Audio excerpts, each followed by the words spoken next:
Bismillahirrahmanirrahim. First of all, I would like to thank the organizing committee for this fruitful meeting, as well as my professors and my colleagues. Today, my presentation will be about one of the anterior approaches to the lumbar and thoracolumbar junction, named the retroperitoneal extrapleural approach, or what we call the 12-strip approach.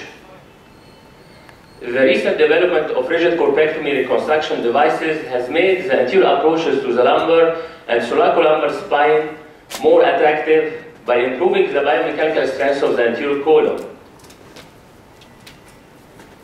We have different types of incision to approach the lumbar spine from the anterior way. We have the flank incision, transverse, oblique, the vertical midline and paramidline, and the 12-strip incision.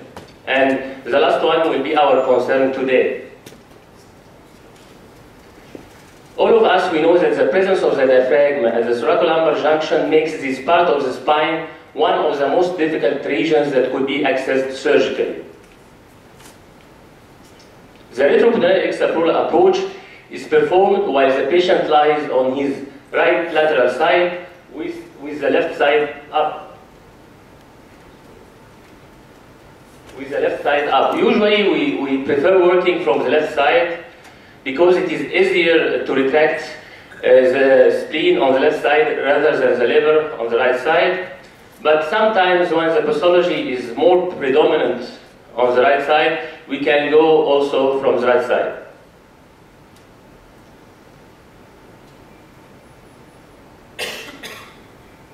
This is an incision that we use in the retroperitoneal extrapleural approach. It is a combination between the thoracotomy and between the retroperitoneal. This is the posterior part of the incision.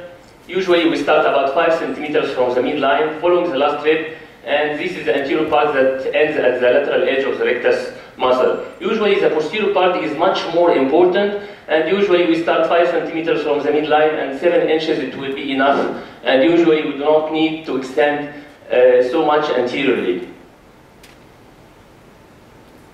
We start by opening the posterior part of the incision to expose the last rib, and then we do sub-periosteal resection of the last rib that we can use later on as a bone graft, or we can fill the mesh cage to obtain a good fusion. Then we proceed to open the different layers of the anterior abdominal wall, the external oblique, the internal oblique, and the transversus abdominis. And then we open the fascia transversalis to reach the retroperitoneal space. After doing this work, we are going to face the psoas major muscle, covering the anterolateral aspect of the vertebral bodies. So we need to retract the psoas muscle as much as you can posteriorly to expose the vertebral bodies under it. Also, to expose the lower half of the D12 vertebra, we should disinsert the crust of the diaphragm from the lower half of D12 to be able to put screws on the D12 vertebra if you are planning for instrumentation.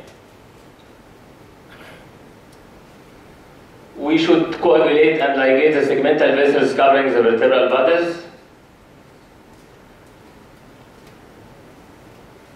By doing this, you can gain access to the lower half of D12 vertebra as well as D12 L1 disc space, and you can also obtain an exposure to the upper and middle lumbar spine. The advantage of this approach is to expose the thoracolumbar junction on the upper and middle lumbar spine. We do not need really to place a chest tube because you do not enter the pleural cavity. You are working directly over the vertebral bodies and the disc spaces, not like the posterior approach, so you have a direct exposure to the bodies and disc spaces, and this lessens the incidence of nerve injury. Because in the posterior approach, if you are planning for transpedicular corpectomy, you are working from above and below the nerve roots, and under the dura, so it is a little bit risky, but here you are working directly in the vertebral bodies and disc spaces. Also, you can do instrumentation at the same setting, so you do not need to do a posterior approach. Maybe the problem of this approach that we are really not very familiar with this approach. We are working every day with for laminectomy and discectomy, so this is really very familiar. For anterior approach, we are not doing it in a daily practice, so we don't have much experience. The potential for thoracic pain and chest complication, but as I said, the chest complications are not really frequent because we do not enter the pleural cavity, so we do not need to place a chest tube. Sometimes it happens a pleural tear, and we can place intercostal tube, and we can remove it after 24 hours without any problems. This approach is indicated in all kinds of lumbar pathologies: traumatic, neoplastic, digital, and inflammatory. Our series included about 28 patients operated over a period of 5 years. The mean age was about 40 years. This is the incidence of males and females in our study. The most common presentation, of course, was back pain and the deficit, either motor or sensory deficit. This is the SCI grading of our patients before surgery. In our series, the most common indication was traumatic fracture, as we see in about 12 cases, and followed by tumors in about 8 cases. The routine preoperative work, like usual, we do a plain X-ray, CT, and MRI, so nothing special before surgery. As I said, the left side approach was mainly used, except in 2 cases where the pathology was more dominant towards the right side. After corpectomy, usually we place a bone graft in case of tumors, while in case of neoplastic lesions, we prefer to do or place bone cement, because if the patient is going to take a radiotherapy post-operative, the bone cement can persist, and it gives good results after radiotherapy. Fusion is assessed by the plain X-ray and CT, and the clinical outcome was assessed by the SCI grading. The mean follow-up of our patient was about 2 years. I'm going to show some illustrated cases.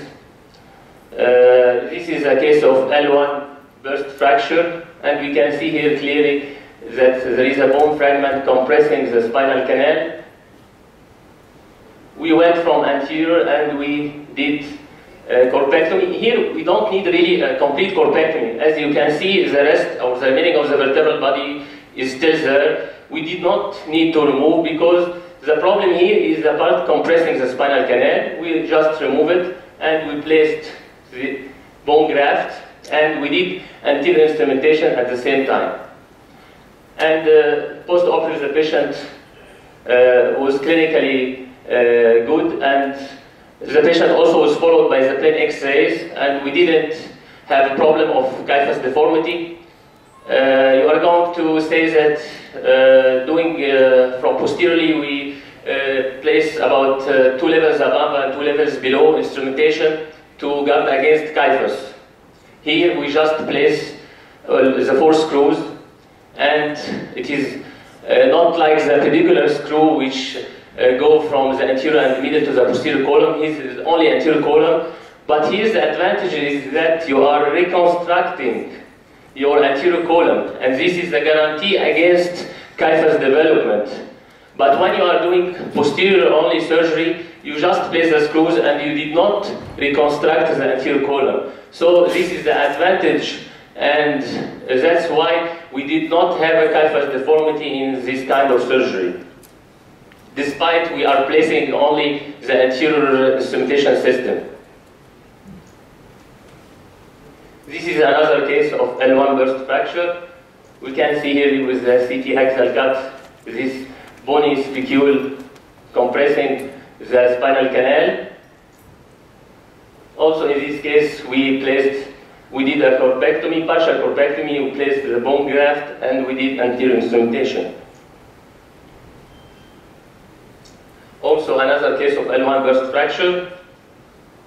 We can see the canal is almost occupied by the bony fragment.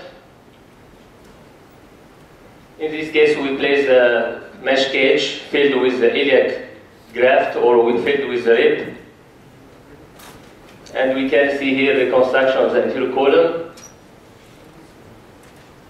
Here also the anterior instrumentation placed and the mesh cage. This is a case of hemangioma. This case was operated first by one of the colleagues doing a posterior instrumentation, and the biopsy was taken, but still the patient was complaining of back pain. So the plan was to a second surgery for corpectomy, and we placed the extendable cage. This is another case of L2 neoplastic lesion, and we can see destruction of the body of D2, of L2, and we did a corpectomy and we placed the pyramesh with anterior instrumentation at the same setting. This is another case of L1 burst fracture. The patient had a previous trauma. And this is an intraoperative view of the pyramesh and the anterior instrumentation plate. This is an osteoporotic fracture. Also, the patient was operated using anterior approach. And we placed the bone cement and the anterior screws. This is a sagittal CT scan showing the bone cement placed. The most common level of surgery in this study was L1 and L2. We use the anterior instrumentation as only instrumentation in almost all the cases. Only in 4 cases we use posterior instrumentation. Usually I prefer to do posterior instrumentation when there is a marked kyphus deformity before surgery.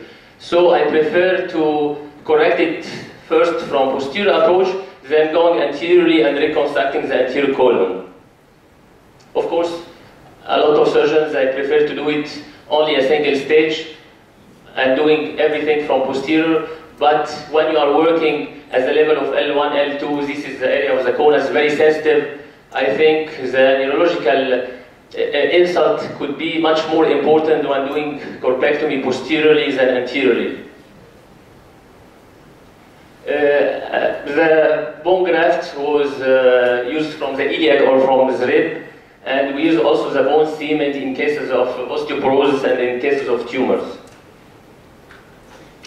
The mean time of surgery is about 3.5 hours. I think it is not short time, but also it is not so lengthy. This also depends upon your patient. If the patient is obese, I think of course, the obese takes more time, and also in men it's a little bit more difficult than women, because in men the psoas muscle is a little bit bulky, and to expose the lumbar spine from anteriorly, you should retract the psoas muscle. So even in obese women, it's much more easier than in thin men, because the psoas muscle is the main obstacle to expose the spine from anterior. The blood loss is about ½ liter. This depends, of course, upon the type of pathology. In tumors, that you have more bleeding. These are the intraoperative complications. Peritoneal tear is not really considered as a complication because you can suture the tear immediately. Pleural tear, if you can stitch, you can stitch. If you cannot, you place an intercostal tube. Dural tear, usually the dural tear, you just put the gel foam, and I didn't face any case with CSF leak post-operative. The blood loss, especially in case of neoplastic, could be important. So you should prepare before surgery for blood transfusion. We didn't have any vascular complications or mortalities. Post-operative complication, 2 cases of with neurological deficit, but this was transient and usually is attributed to retraction of the psoas muscle, because when you are retracting the psoas muscle, the edema happens and the patient may develop post-operative some kind of hip flexion weakness, but usually subsides within days. The wound infection was superficial and only 1 case required superficial debridement. The painful scar developed in 2 cases.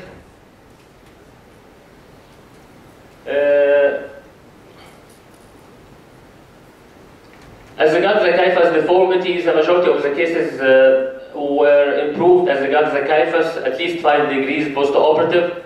Only 1 patient has a graft failure, and this patient was diabetic, and the patient was operated by a second posterior approach for transpedicular screw placement. A fusion was obtained in about 90% of our cases. This is the ASIAS scale of our patient post-operatively, and we have about 65% improvement, while 36 patients remain stationary. We can conclude from the following that anterior decompression and instrumentation of the lumbar spine pathologies is required when there is an anterior compression of the neural element, or when the load-bearing capacity of the anterior column has been disrupted. The retroperitoneal extrapleural approach to the spine, it allows safe and effective decompression reconstruction with segmental instrumentation of the upper and middle lumbar spine, as well as the lower part of the thoracolumbar junction, as you can reach the lower half of D12 vertebra and you can put screws inside, as well D12 L1 disc space. It is a safe and feasible and effective and easy approach associated with reduced morbidity, as the chest cavity is not violated and the diaphragm is not cut. At the end, I would like to say that you should tailor your approach not only based upon your experience or surgical experience, but also according to the type of pathology to obtain best results. Thanks a lot.